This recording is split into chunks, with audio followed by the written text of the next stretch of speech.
G'day guys and welcome back to GS_gaming for another Dokkan battle video. So for today's video I just wanted to quickly run through the details of the part 1 EZA'S that we'll be getting dropping in like just under 2 days from now.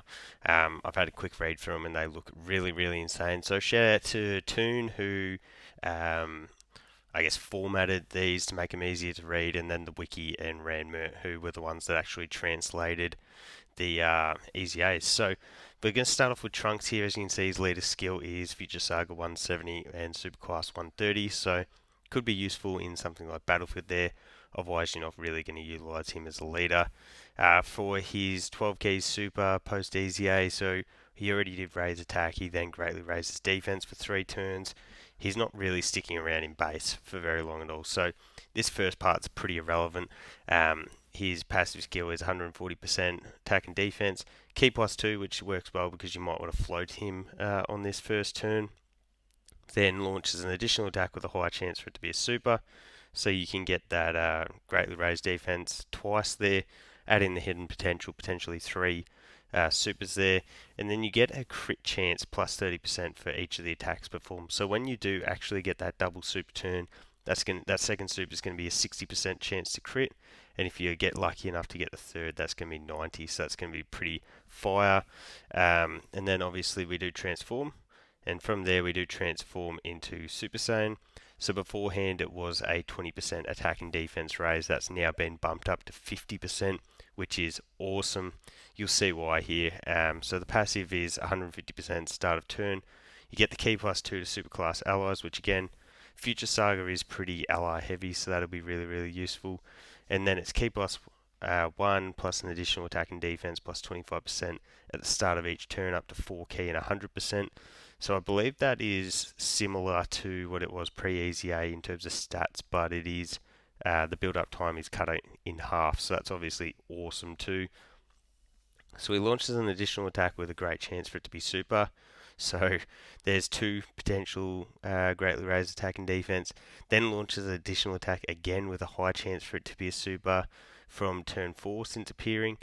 So as you get this guy built up, you add in the hidden potential, and you could be doing 3-4 supers each turn while stacking attack and defense, and the crit chance stays the same as the previous form. So whenever you're getting the 2, again it's going to be 60% chance to crit, 90% chance to crit, and then you got the guaranteed crit. So Trunks doing a lot here, depending on what the sort of Hope Trunks that we get in Part 2 is looking like. If that unit is very much more a slot 2 unit, this Trunk's going to be really helpful to act as that slot 1 unit there. So from there, you've also got the active skill transformation into Rage Trunks. In this one, he does massively raise attack for 1 turn, then causes immense damage and massively lowers defense. Not the craziest skill, to be honest. You'd only really whip this one out as your finisher. Otherwise, I'd definitely recommend staying in just that Super Saiyan form. You can see for his passive, he gets the attack plus 40% and defense plus 20% per key sphere obtained. Especially when you're playing around with nuking items, that could definitely get pretty crazy there. All attacks are crits. We get the key +3 to all superclass allies, and an additional 50% attack when launching a super attack when 4 or more key spheres are obtained, which is easy because he randomly changes key of a certain type to TEQ key spheres. So, you could easily play around with this to get some absolutely insane numbers. I'm sure we will see that when the EZA'S do drop. But Trunks looks like he's going to be really impressive. The only thing with him is he wasn't as required on the team as someone like the AGL Zamasu, who we are going to look at here. So, as you can see, I've got the base up here. This was the EZA that everyone was really waiting on. Super important that they delivered on this one, and fortunately enough for us, they did. This AGL Zamasu looks like he's going to be absolutely busted. So, for the Realm of Gods, he gets the 170, and then Extreme Class get the 3 key 130. So again, will be good for something like Battlefield as a leader skill there. For super attack, he now stacks defense, which is extremely important, as you'll see later. But he's still great with lowers defense. So he gets the attack and defense 140%, the key 2 to all extreme class allies, so very similar to Trunks in that respect. But he reduces damage. So he's got damage reduction of 40%, which is absolutely busted when you combine that with defensive stacking. Yeah, they've made this guy absolutely insane. So he also recovers 10% HP at the start of the turn, and then a further 20% at the end of the turn. Again, like Trunks, you don't stay in this stage for very long, but very impressive starting form there. We then go into the fusion of Zamasu, so it then becomes a attack and defense stack with the greatly lowering defense. So that's good because sometimes the attack stacking does get forgotten. It just helps to keep their damage really, really relevant. So the fact that he does stack both is pretty awesome. The key moves up to 2, and we get the attack and defense up to 150%. We keep the 2 key to all extreme class allies again. If you're running an ally heavy team, that's going to be super, super OP. You then get the damage reduction 50%. 50% while being a unit that stacks stacks defense is beyond insane. I'm not sure what they were thinking with him there. You get the additional 50% attack when launching a super, and launches an additional attack in the turn when an attack is received. So pretty fire there because that helps with the hidden potential super there.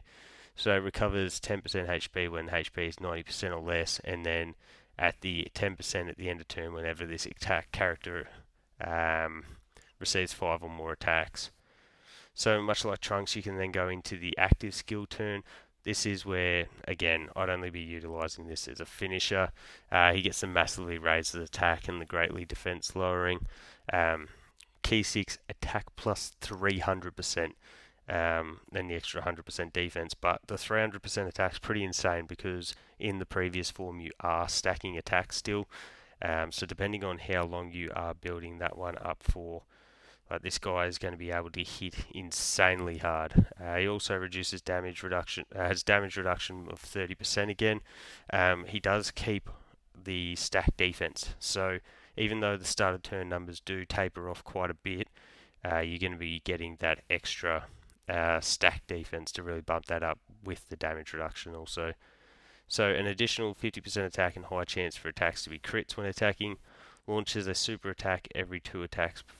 Launches a super attack every 2 attacks performed in battle. So I think maybe if you get the hidden potential, he does a 3rd super. That's worded a bit wonkily.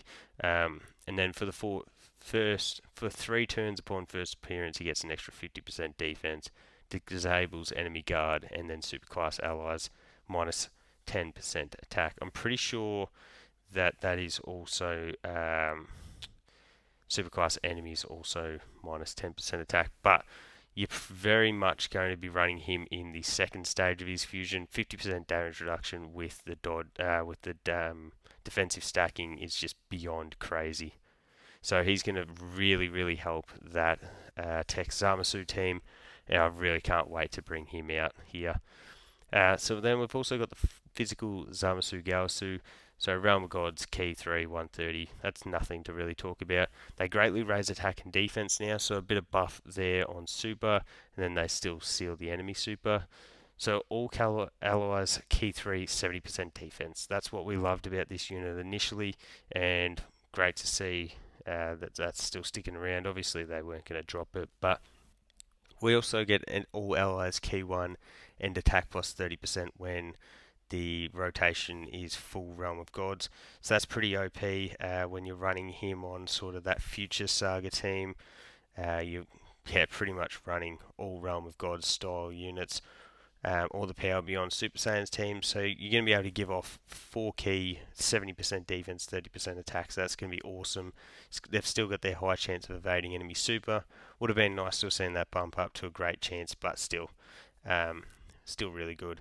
Get the key 5, attack plus 140% and defense plus 70% when there is an extreme class enemy, or you get the attack plus 70% and defense plus 140% when there is a super class enemy. So bit of chop and change there. You're obviously better defensively when going up against super, better offensively going up against extreme.